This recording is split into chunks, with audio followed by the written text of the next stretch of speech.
like to introduce yourself? Yeah, sure. I'm Troy Casey, the certified health nut. It's my alter ego character I play.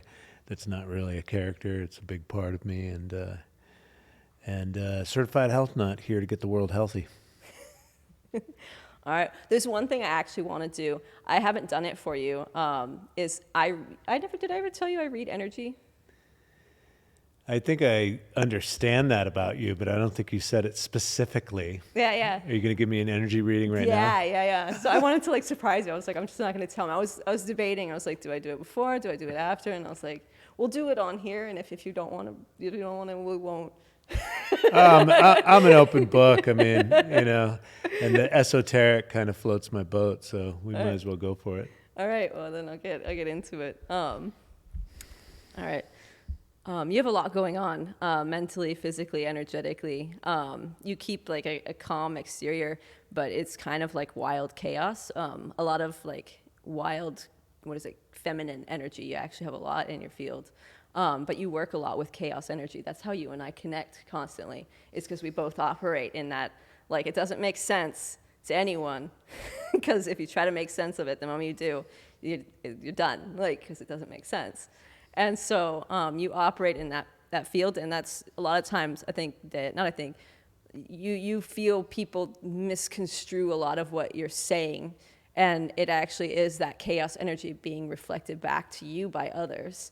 And so that has kind of been like, I get like a battleship, like you're like in this ocean of storm of chaos, and sometimes I see like beating on the walls, like what the fuck is going on? Like, why can't I break through this force field of energy that I feel stuck and compounded by in like almost like a spiritual realm? But that's what a lot of your deep dives into like the psychedelic spaces.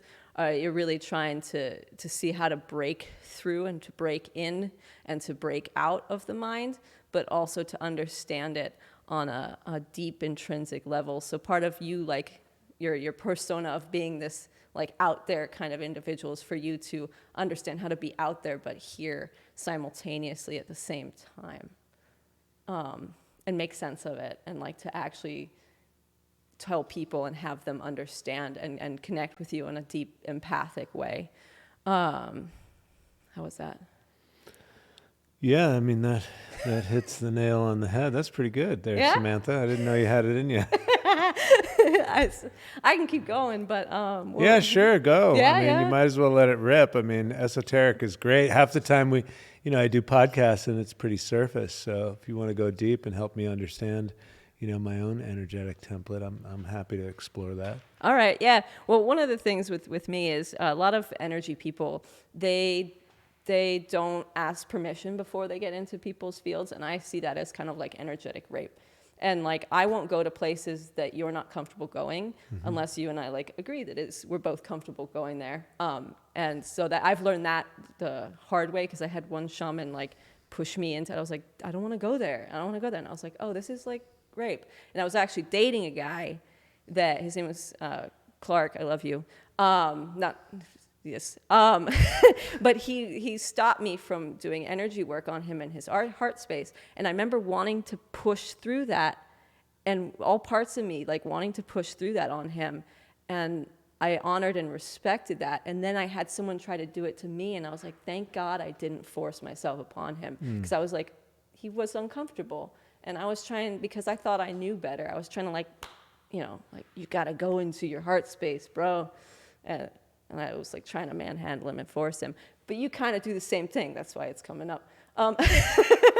And so like, I get it. How so? Just with my ideas and kind of steamrolling people and getting it really out there in a kind of aggressive.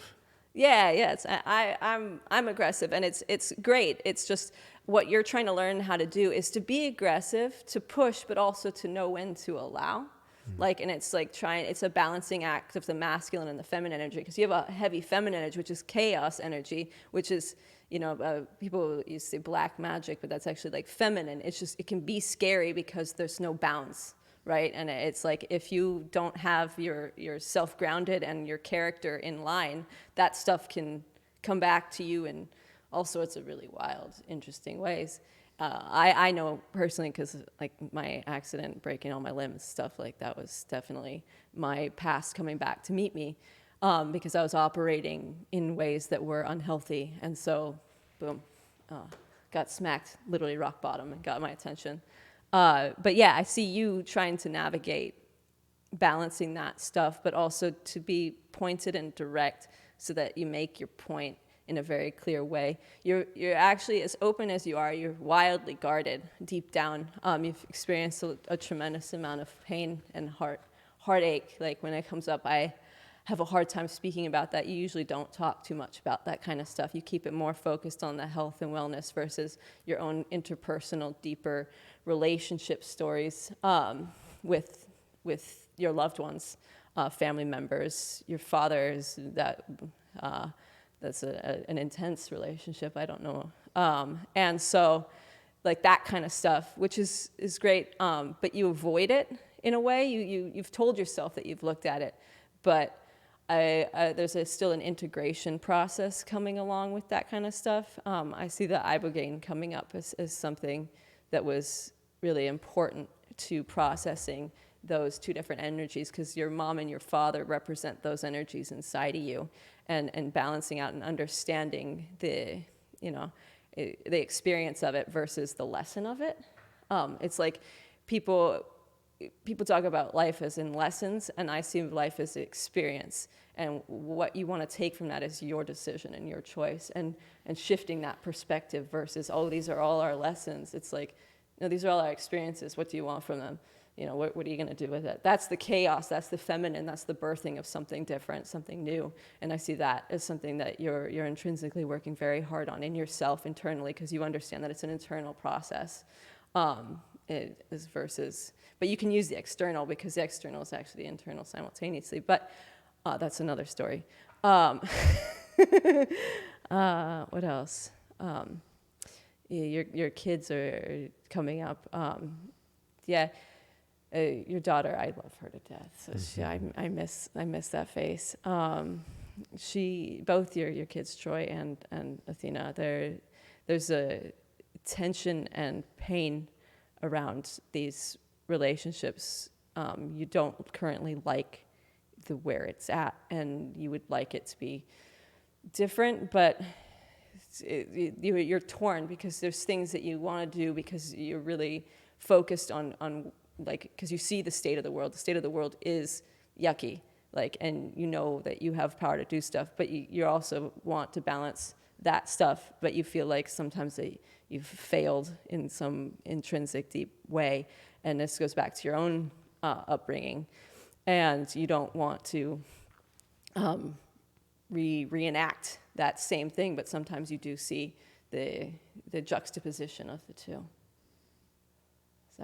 Am I still? Yeah, you're on point. You got a lot of stuff.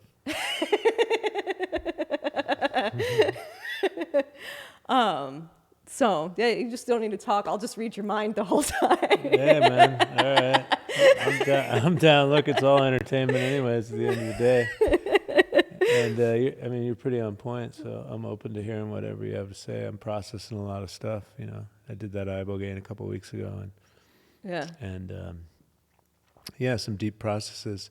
And the children are a big deal right now with the way of the world. My son has a dream to play in the NHL, and he's very athletic, and he's destined to play in the NHL. And I just want to grow food and find a homestead and ground in and go in that direction, secure food and water, and this time and day and age. And here I find myself in the matrix, and also being available for my daughter and navigating my ex-wife, who I don't know, it's just that total chaos. And so those are a lot of challenges of living in the modern world and keeping everything grounded, especially for my son, who it's very daunting to date or even be around the opposite sex right now. And then drugs are everywhere, fentanyl. The marijuana is not marijuana anymore. These pens are loaded with all sorts of stuff, vapes, and so it's bittersweet, because keeping him in hockey is keeping him motivated and flowing. And then because he's in hockey, we have to give him to an alternative school, and it's a public school, and I don't like any of that. I'd rather homeschool him and get him into some kind of art school or something like that. But hockey's his dream. So it's been very interesting navigating the modern world with all these transitions that are going on. Hold my business together, hold my family together at some level or another. When my ex-wife is also very spinning out. And so it's been some serious big challenges. And then, my sole contract, or at least my awareness in this lifetime, is to find some, stability, like a Zen master, being able to handle the fuckery no matter what, and just being, that benevolent guy that, can help, and guide others that are lost. And, at the same time, I've got my own lostness. And so, it's very interesting. And so is your reading. I never know if it's going to happen, right? Like every time I go into it, I'm like, this could fail, or like, because I don't understand what I'm doing or how it works, or like I don't want to know. Like, so it's really interesting. It's such an honor when people like allow me to jump into them, right? Like, because it's like you lifting up your most vulnerable pieces and allowing me to go, I see it, I see you, like I see you now, like, and there's no judgment on my part, and I believe that is kind of like really important for any of the like deep connection, right? It's just like allowing people to be who they are in the moment.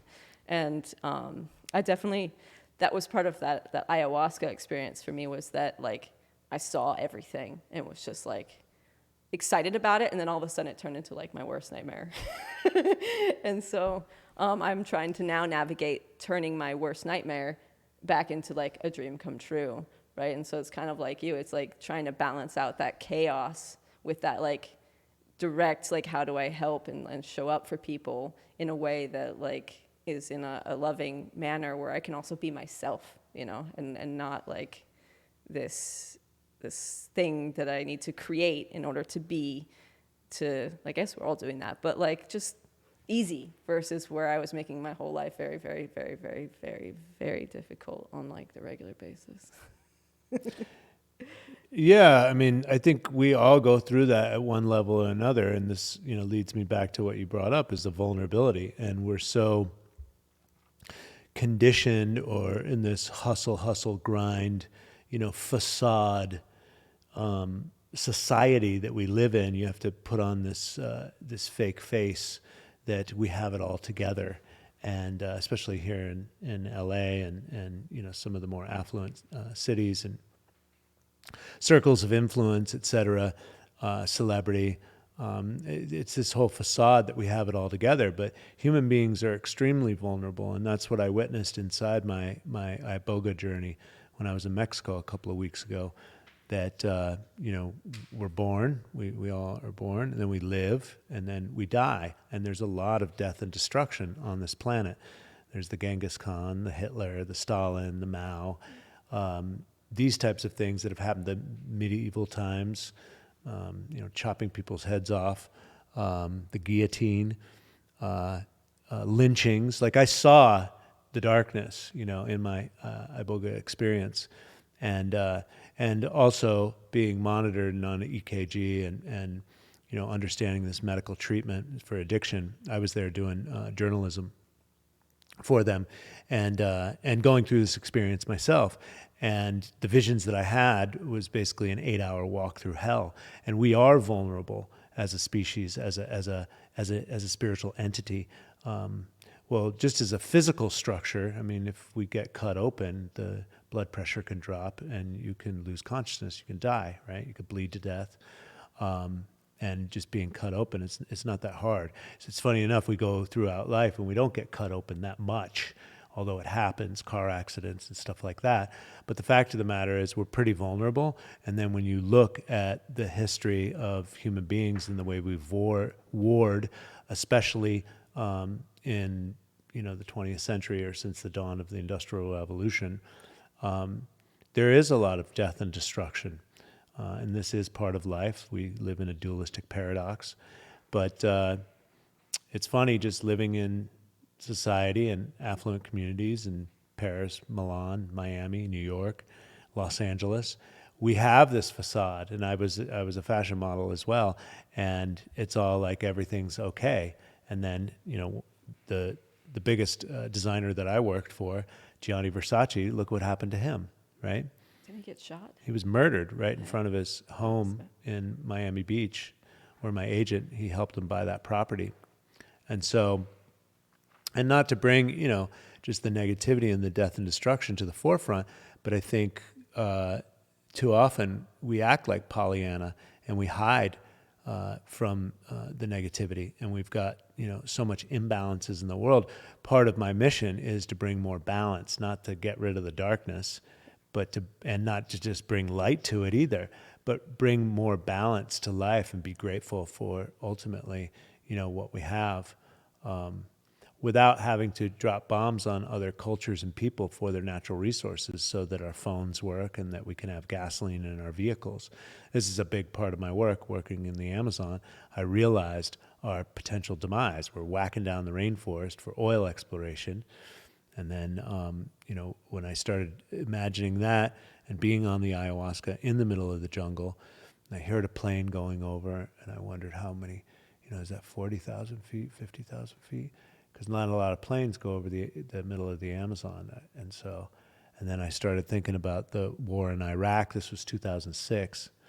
And those bombers that go up above and they drop bombs on human beings for what? Natural resources, right? So I started, imagining this and came out of the jungle having a strong desire to do better, to educate people, to find a better way. And that's still my mission and my path. At the same time, going through my own darkness and seeing what's inside of myself, that is also representative of as above, so below, the natural law of correspondence. And so whatever's in me is also reflected in the outside world. And just, integrating the two of that as best as possible without going crazy or neurotic, and making sure I pay the bills and my kids go to school at the same time, And I like fast cars and I like women too. And I like all this stuff, right? It's like planet Earth, it's a big exploration of consciousness. And so I guess, basically my point on all that is we are extremely vulnerable. And living on Earth is very powerful, and there's a lot of positive and a lot of negative, and I think we see a lot of darkness in the world right now, and I think that's bringing it to a head, if you will. So I appreciate the read that you had on me, because I'm going through a lot right now. Yeah, I could feel it when I walked up to you yesterday. I was like, oh wow, like it was. I'd never had, because we've met up many times, and I was just like, oh shit, like there's. Like I could feel it, and I was like, all right. Like I didn't think about it at the time, but now that you're like asking me, I'm like, oh yeah, huh? Yeah, it's interesting that I'm very intrigued by the ibogaine. This is like a 24-hour deal, right? Yes. I mean, my understanding before I did it, it was anywhere from 19 hours to 36 hours type of journey. But now that I've done it, I realize my minimum integration. I'm still in it. So I think I went on like the 15th or so of March, and so I'm 2 weeks out of my experience, and I'm still in full integration. I just did. 7-day fast to integrate it, and that did accelerate the integration process. And I went down there with some big mental and emotional challenges, and wanted to work on the deeper aspects of my psyche, anger that gets triggered, and challenges that I've had in my own life, and really that Zen master quest, right? To become more and more refined and understanding and peaceful, and have more peace and harmony and humility in my life. And I always seem to get what I desire when I do heavy psychedelic journeys. My first time I went to the Amazon, I prayed and set my intentions for to connect with the divine feminine, which is Mother Ayahuasca, the Amazon rainforest, Mother Earth, the women down there. I fell in love with the children down there as well, because I don't have nieces and nephews. And in America, there's abductions and all sorts of stuff, so people don't let their children around you. So I didn't have a real experience with 2 and 4-year-old children. And they were all over the Amazon. They come right up to you, and they were just, I was like, oh my God, these beings are amazing. So when I came home from the Amazon, I was ready to have children, and just the sensuality of the people down there. And then to open up my heart. So those were my intentions when I went to Peru the first time. And I got plenty of what I bargained for. And so this time working with Iboga was just to find more peace and harmony, more grace, connect to God on a very deep level. I worked with one of my friends, Megan Bell. She's the heir to Dr. Fred Bell and their ancestry of Alexander Graham Bell, the paradigm necklaces, the pyramid technology. And Dr. Fred Bell was mysteriously died 2 days after he was on Jesse Ventura's conspiracy TV show or something like that. Yeah. And they were talking about the death ray. I think it was Nikola Tesla's death ray, and 2 days later after that he mysteriously died, and Dr. Fred Bell was part of NASA who invented the satellite dish, and so his jewelry is representative of that. And she got me a new piece of jewelry. One of it is a nuclear receptor where you collect all the cosmic energy from the universe, and it helps me stay balanced and protects against EMFs, and I feel it, and I've had it for 3 years, so I really enjoy it. So I called her up, and I was going to get another one in solid platinum, and she recommended I get a projector. And I go, I really want the receptor, but she talked me into the projector because I have a mission that I'm here to complete on planet Earth, and I wanted to get my ideas out there. But she said it's something that you meditate with, and you don't wear it all the time. And I was wearing it quite a bit, and she goes, well, what's your intention? And I started talking, and I was getting frustrated about what I was doing, and I was cursing. And she goes, you're cursing yourself. So we had a long discussion, and she's got a deep connection with God, and I always desire to have more of a connection to God as well. And so those were my prayers for the next couple of days, like real earnest prayers. And I was going through a lot of my own challenges. And within a week, I was in Mexico doing ibogaine. And it happened that quick. And so, and now I'm 2 weeks out of that journey. So still processing. It was an 8-hour walk through hell. Not to the point where it kind of just opened me up and went, it's more understanding of what's going on, but it was accompanied by visuals, and I'm still integrating it. So for me, it's pretty heavy, and my prayers have been for many years to find more peace and harmony, to have more humility, gentility, kindness, understanding, compassion, and all those things you have to bring to yourself first. Is your journey to self-love, and then be able to exude out to the people.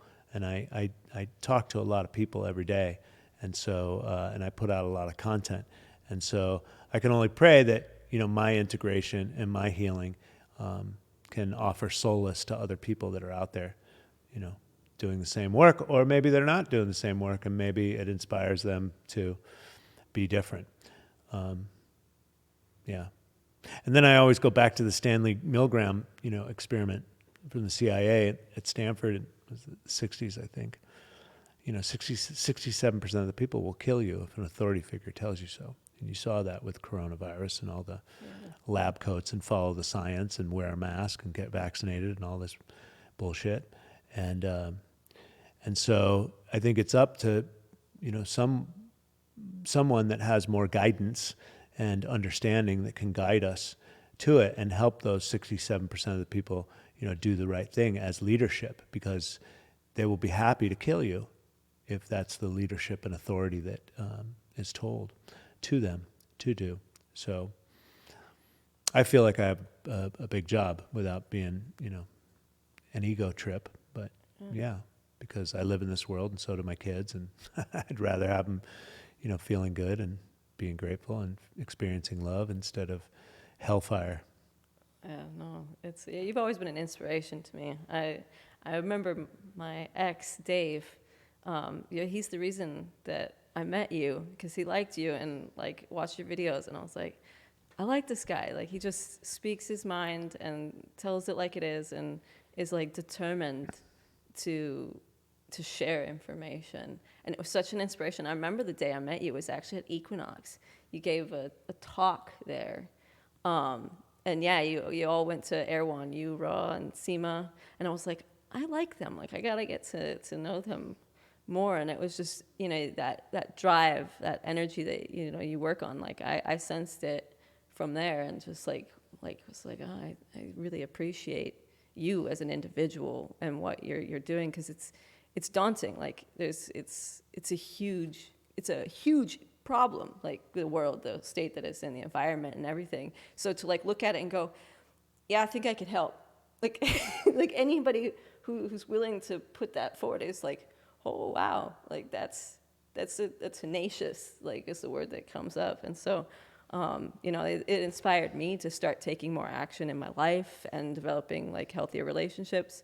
I started, Paul Chek, and so I hounded him after my accident on what to do. He told me bone tea, and I did.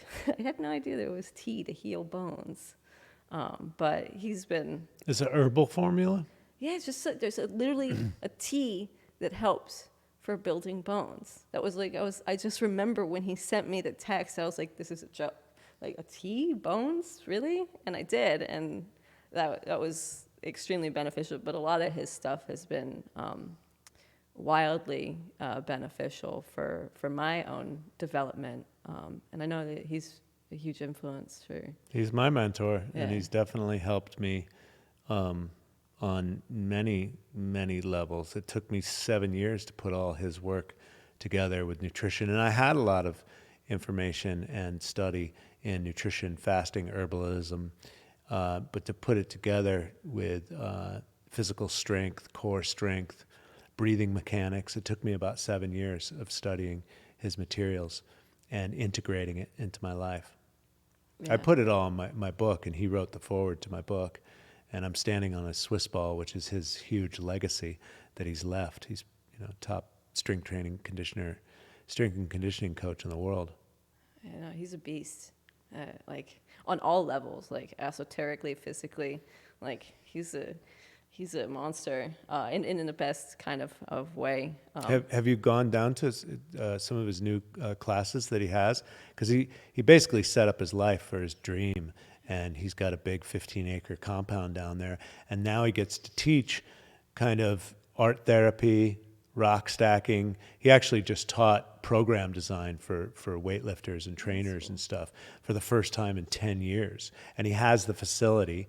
And, the courses, I dumped like $10,000 just to study with him back in the day, because you had to do all these prerequisites just to interface with him. But now he's teaching more ground level workshops that are more soul inspired, and it's really fascinating. And he has one at least once a month. Yeah. I went to his painting, what comes out of your soul or whatever, and I went down there with the intention to not paint anything, and so I sat there the whole time not painting at all. And when we came to like present everything, I just presented a blank canvas, and then I got hugged by everybody, and I was like, well, all right. But yeah, no, I have been down there. It's actually really, really cool. I ran the property because he's got that trail. Mm-hmm. And so it was the first time I had run really after my accident. And so it was a very, like, even though I didn't participate in the group activities, mm-hmm. It was really expanding and mentally, and like going, wow, I've come so far, like getting better, and putting like what he taught me with all the physical and nutrition stuff, like being able to apply that, and then having that happen at his house where I was able to run again. Like it was just like, I won't forget it. Mm-hmm. But everything that with him is always really super cool. He's the one who helped me actually start tuning in to my own like spirit or soul, whatever you want to call it, and to like that you could actually like talk to yourself instead of like just thinking the thoughts. You can like interact with this, whatever this is. And so like I have to thank you, Paul. We love you, Paul. So yeah, no, he's a huge influence. I love him tremendously. What else? What's something interesting that you don't share too often on podcasts? I feel that I'm pretty much an open book, and maybe not on podcasts because usually I'm answering questions. But on my live presentations and on my subscription for my coaching as well, I pride myself on being open and vulnerable because I know if I'm going through stuff, without coming off as like a basket case, I'm here to help and lead and guide people.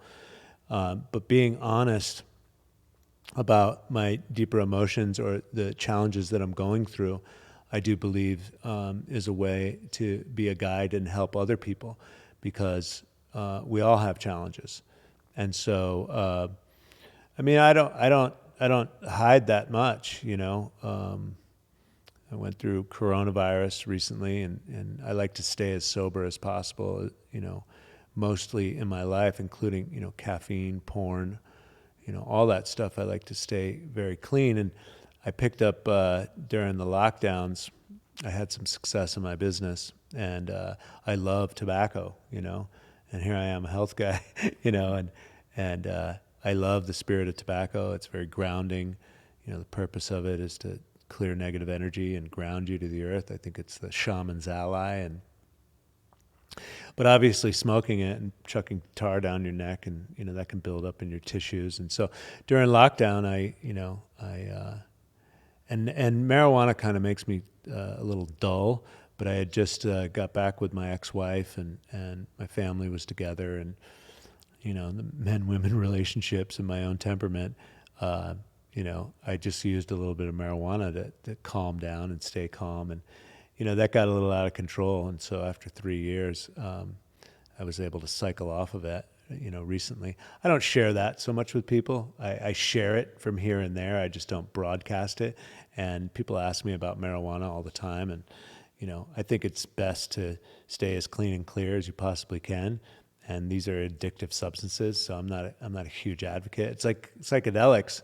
I explore them, but I'm not a huge advocate. Like everybody needs to go out and do them because they can also lead to other problems, or people can hide behind psychedelics with their problems and bury their problems in deeper. It can open you up for entity possession, and all sorts of other problems, spiritual bypassing. And so I'm not as forthwith with a lot of that information, but I'm not afraid to share it either if somebody asks. And but as far as I'm pretty much an open book. I'm a human cosmonaut, if you will, and I'm here to report back live from planet Earth. It's Troy Casey, and so I don't think I hide too much, and I like to stay open. Yeah, you do a good job. Like I feel like I do a decent job reading people, and you do you do your best to like really stick to your word. And if you are confronted with that thing, you do your best to like head it on. And then if you do deceive yourself, you're like you catch it and you're like, oh, like okay, and you do try to really, like, you pride yourself in that's a feeling that I get. It's like that's my biggest fear, is bullshitting myself. And so and I have my challenges with anger and trauma triggers and reaction patterns. That's one of the big reasons why I knew I would do ayahuasca for at least 10 years. Not ayahuasca, ibogaine. I always knew I was going to do it, and I wanted a deeper exploration into my own psyche and my own nervous system. And part of the reason to go down there is to work with the emotion of anger and my righteous indignation and big reason why my wife gets angry with me, my ex-wife gets angry with me, is my swearing in front of the children and just getting angry. It's like you push a pit bull enough with a stick. I don't care how nice that pit bull is, I can bite your hand off. And so, just working it better and more refinement. But yeah, anger has been a bit of my nemesis because I can explode. Sometimes it feels good. I was wondering if I was addicted to the polypeptides. There was a movie called What the Bleep Do We Know? And they talked about the polypeptides. And What are polypeptides? they're just neurochemicals or biochemical reactions inside the human body. And when I get angry, I mean, you can get really, feel really powerful. And so we can be addicted to those emotions.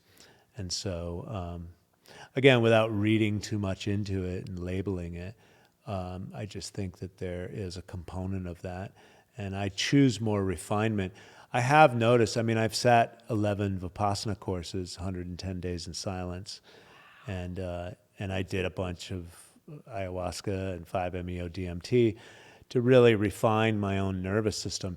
And I do feel that the ibogaine definitely went to a deeper level on that, because if all the death and destruction that I witnessed inside of me, if that was living inside of me, whether it was my DNA or my nervous system from this lifetime or from my ancestors, because I didn't live through the World War II.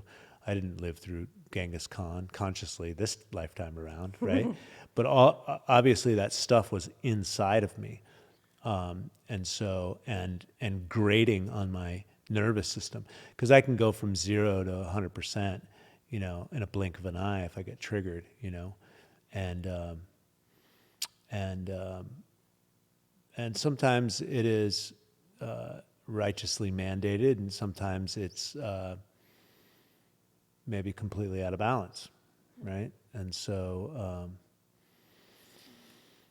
I can just say that, like I said, I'm still processing it. After sitting 10 days of Vipassana meditation, you can feel transformed. Then you get back to the real world, and it kind of goes away. Well, with the ibogaine, my understanding is it creates nora-ibogaine, which continues to clean the receptor sites for up to 6 months. Wow. And I think there's just been a research paper on Navy SEALs, 350 Navy SEALs, and they did brain scans and MRIs on their brains, and the brain activity completely changed. And so it's excellent for PTSD and veterans, the ibogaine. Wow. So between the anger and the smoking, I mean, that's probably just where, my my vulnerability lies, as far as, like I said, I don't really hide it. Yeah, but no.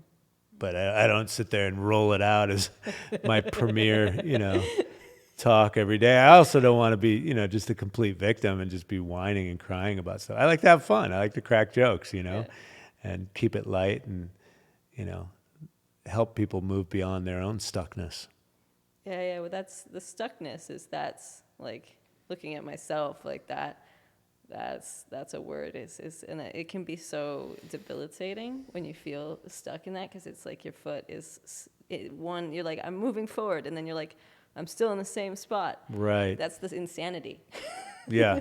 That's when that kind of cycles in. And then you're like, I'm repeating the same shit over and over again, and I'm going absolutely nowhere. And then I think that maybe those triggers and stuff become more like hairs, and then it's like, because it's wearing down to a point sometimes. And I feel like that we're all kind of approaching a lot of stuff like that, like precipices of I call it like non-refundable. Like there's certain things in life with this physical form that are non-refundable, and you can cross those lines, and then it's like, oh, well, like my injuries, like my heel is now in the back of my leg. It's not refundable at this point. Like maybe science, it'll catch up, who knows? But like currently, I can't return it. Like my accident is that, and so like I have to now, all right, this is what I got. Like what do I do? And I think that's where the alchemy kind of happens. And I see you, utilizing that in a very interesting way. I get so excited. Like I was just telling everybody, I was like telling my brother and Jasmine and all this stuff. I was like, oh, Troy's gonna come on. And you were literally the first person to ever interview me for a YouTube video for the removal of my breast implants. Yep. Yeah, still don't got anything. They didn't grow. Um, But you feel better? Yes, yeah. It's been it was definitely one of the things, but like there's many things, like, right, because our environment's totally toxic. So it was like, Did you have thoracic outlet syndrome? no, but I couldn't, like, I'm extremely physically active, and so I realized that I wasn't able to do pull-ups before when I had them, and now I can actually do a pull-up. And then I watched a YouTube video of this girl who she got breast implants and then couldn't do pull-ups anymore. I was like, they don't tell you that. Like, that's, regardless of the toxins that seep in, my physical activity and movement is now impeded. And so I was always constantly like doing this, and it didn't dawn on me. I was like, oh, my body's trying to like, it literally just trying to get it out. And so like, a good thing I listened to myself intuitively and like was like, oh, I got to do something. And I did something. Now they're not like the ideal looking breasts, but like I'm happy that I'm healthy because I'll live a happier, healthier, physically active life versus then who knows what could happen. But psychologically, it must have opened you up as well. Oh, yeah. Including maybe your breasts aren't perfect right now, too, so you get to also stew in your decision making. My problem with the breasts is not necessarily how fake they look and feel. It's the psychology of the woman that got them in the first place and the reason why she got them. And it's so layered. So that is a huge barrier of entry for me. It's not, because aesthetically they still look pleasing, right? They look like they could milk some babies.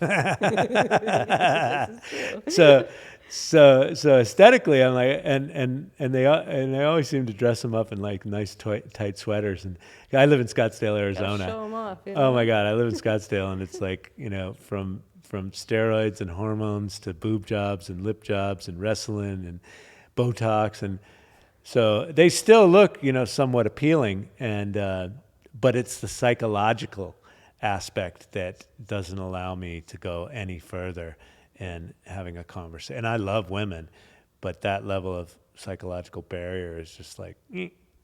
Yeah, what's looking at me, it was I did a deep dive to gain my father's approval. Yeah. No, well, This is because I've interviewed quite a few people and talked to quite a few women about implants and explants. It's a hard conversation to have because most people even deny that they even have them. But usually when they start getting honest, it's usually some form of bodybuilding or father or opposite sex or man that they did it for. Yeah. And it's pretty heavy duty, not to mention the tissue rejection, thoracic outlet syndrome, autoimmune issues subsequent. What is the thoracic outlet syndrome? So it pulls. So think about braces, right? Braces, you only need like 1 ounce of pressure over long periods of time, and it'll move the whole mandible. Well, this is more than an ounce. How much do they weigh? They weigh. Mine were big. They weighed a lot. 5 or 6 or 10 ounces or something. Yeah. So it pulls on this, and this is your whole thoracic outlet, which is your scalenes, your brachial plexus, your breathing mechanics is intertwined here. And so also, you've got your thyroid, which regulates metabolism. Like there is no isolated anything in the human body or consciousness. It's all connected. And so if you've got something pulling down on you, it can hunch you over. It can pull on your scalenes. Your scalenes are connected to how you breathe. A lot of people are breathing from their mouth and their neck when we should be breathing from the diaphragm. And so this creates low-level musculoskeletal excitation. That creates elevated stress hormones, elevated chronic stress hormones like cortisol, create inflammation. Chronic inflammation creates disease. Disease kills dreams. So it's layered. And then you layer onto it autoimmune, and then you've got all sorts of cancers. And so I'm here to help guide people to some form of holistic health. And I see this as a mental, emotional, block that shows up in the physical realm and wreaks havoc on the physical, but the mental and the emotional is so strong and so turned off and not associated with that, they can't even go there until they get the explants. And then that opens up the whole exploration of why you did that for a man or for an idea or sexual abuse. I mean, it's layered. Yeah. And so, and if we don't address those, that's where the psychedelics come in handy. The ayahuasca is like a system defrag. It goes through your nervous system and checks out the programs that's running and takes that file out and say, hey, this is running in the back of your consciousness. It may absorb a lot of your energy. Do you want to put this away? Do you want to forgive it? Do you want to turn it off? Do you want to let it go?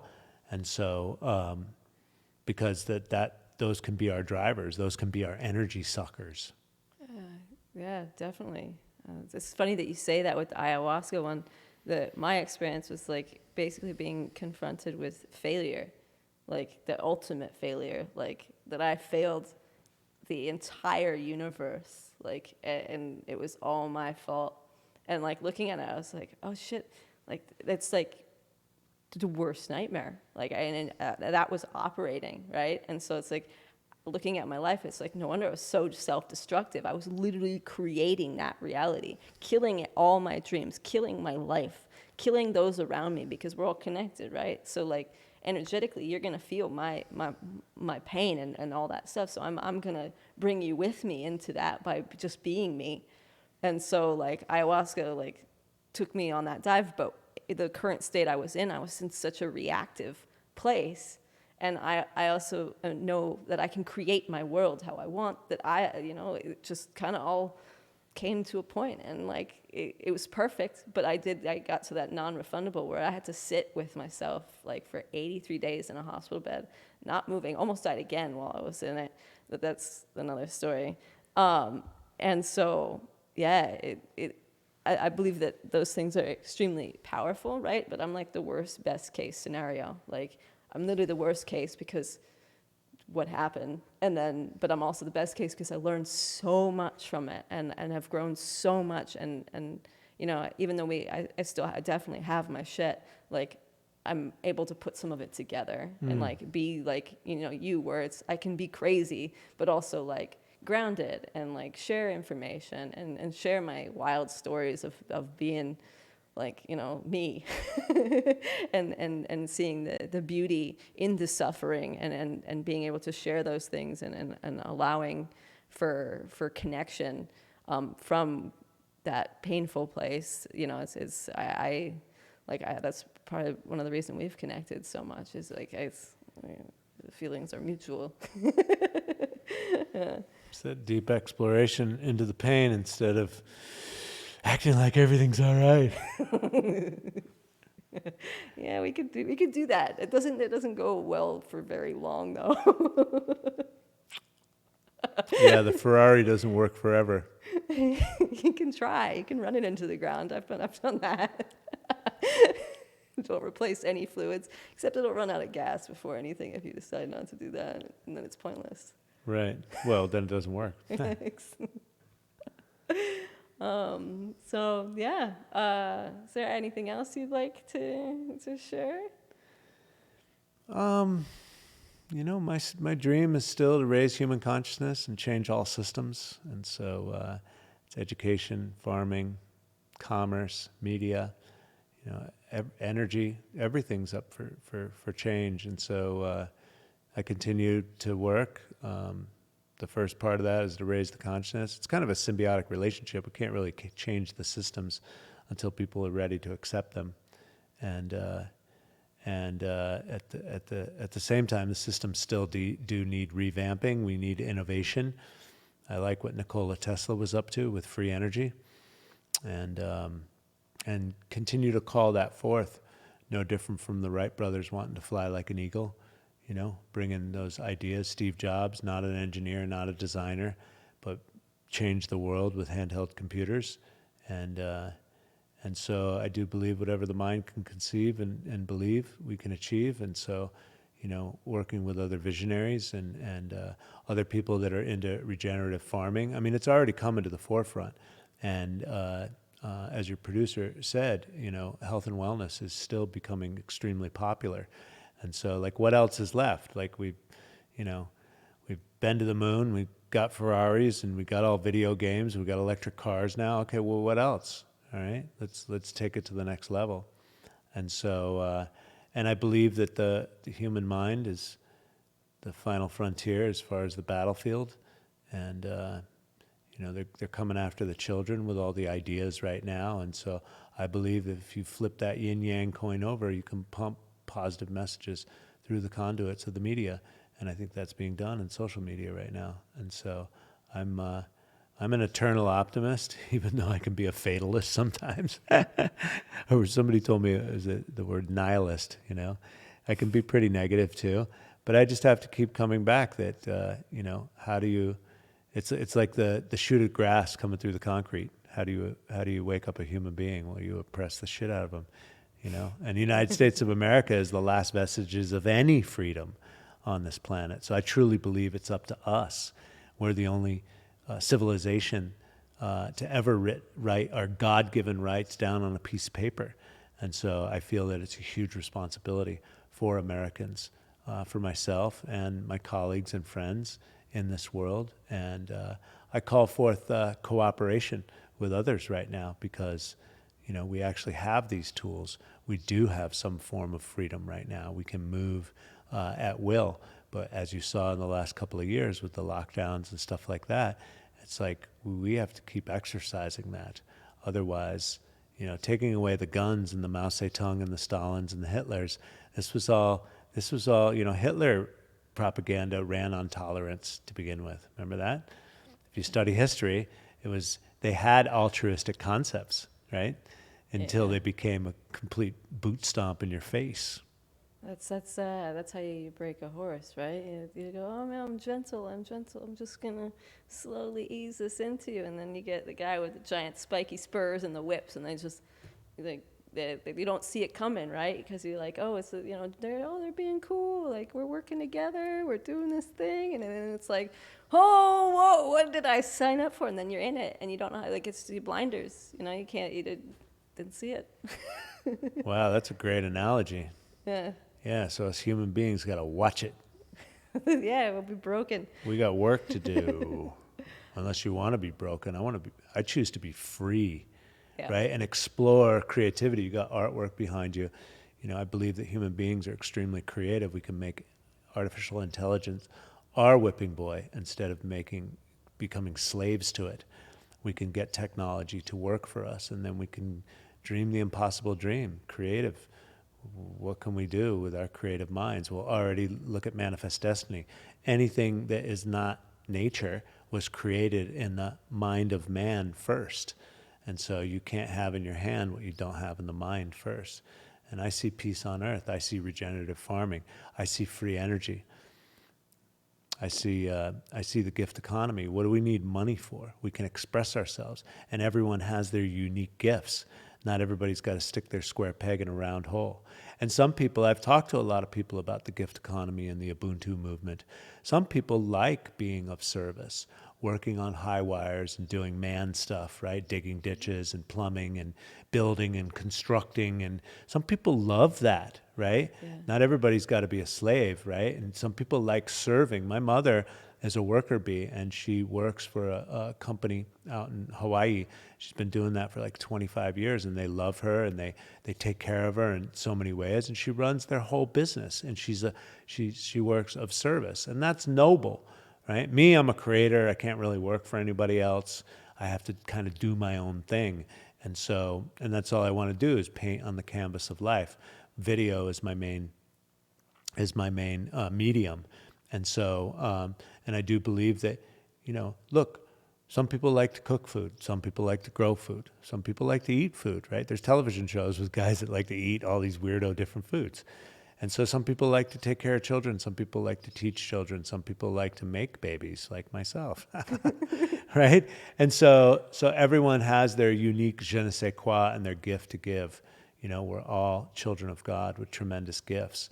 And so if we honor that which we love and desire, and not everybody's going to be a good singer, painter, race car driver, everyone's unique. Beautifully said. Truly, I was just sitting here thinking about how wonderful. I was like, this is my first interview, and I was just like, this is epic. I am so honored to be here with you, and I don't have words. I'm almost gonna cry. Thank you so much. I am, jeez. Really, your message is so important and to be shared, and you've been relentless in your pursuit to just keep going, even when your shit is in chaos and the world's in chaos, and you've just been just on it, and yeah, inspiration, really, truly. Thank you so much. This is the universe. Thank you. This is way too perfect. So yeah, yeah. Well, thank you for having me and giving me the opportunity to be on your show.